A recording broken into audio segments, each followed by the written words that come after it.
I first met Tim Datwyler and his family over 7 years ago as they were transitioning from a ministry in Monterrey, Mexico to serve in Ecuador. And we've served with them in church construction projects, as he's mentored with the new National Methodist Church in Ecuador, as he's trained pastors and lay leaders, and as he's helped pastor and plant churches in several areas in Ecuador, including work with children, youth, and adults. When we started 7 years ago in this community, we started with some events in the local school.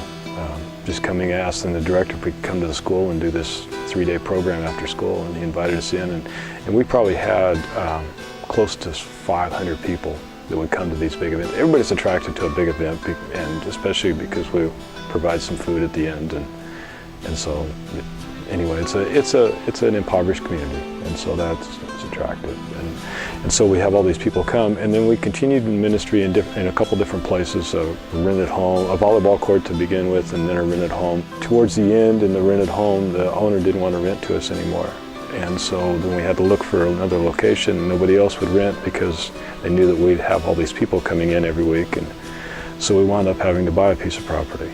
And so we bought a piece of property, built our home, and built a ministry center there. We've planted a church. It's about 2 years old as a church, and we have about 50 people that attend on Sunday, Bible study. That we meet about 3 times a week. We minister to about 200 children and youth during the week. With ministry that's been going on for 7 years, some of these children that were 7 or 8 have become teenagers or youth. And so one of the things that we want to do is pour a lot of time into our youth, because we believe that there's a lot of value there, and because these are our adults of the future. When we first started working in this community, we used puppets. And a lot of our kids that are now teenagers remember those puppets, and they were really excited about that. And so we want to do this Sunday school training. We've been doing Sunday school training with these youth, and one of the things they asked is, can we do a puppet ministry?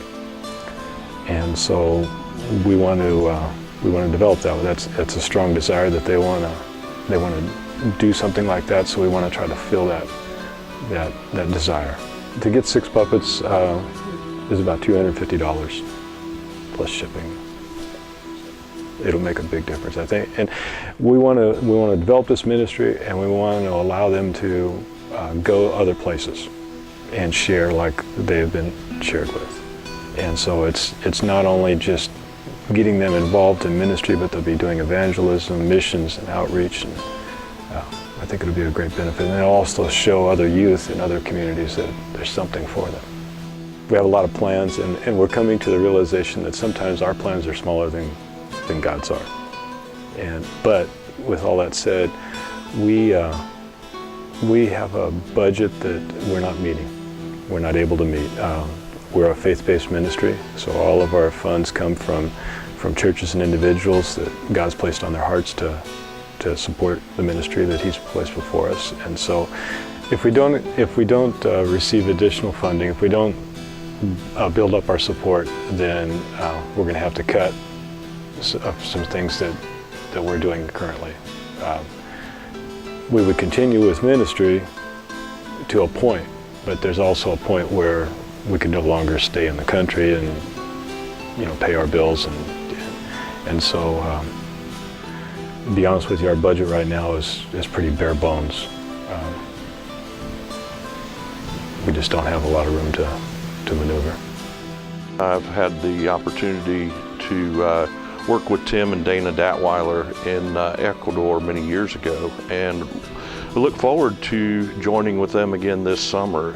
We're really thankful that they've had the opportunity to join today with us and help promote the mission auction to provide funds that we need to support the missions of this church, both locally and abroad. Some of the items we'll have in the auction, Reverend John is going to come and do a hike again. Pastor Jeff is offering a marriage renewal vow. Reverend Kathy providing the stained glass art, and Reverend Ken is offering a turkey hunt. So we look forward to everybody joining us in our efforts for the missions throughout this community, this country, and our world.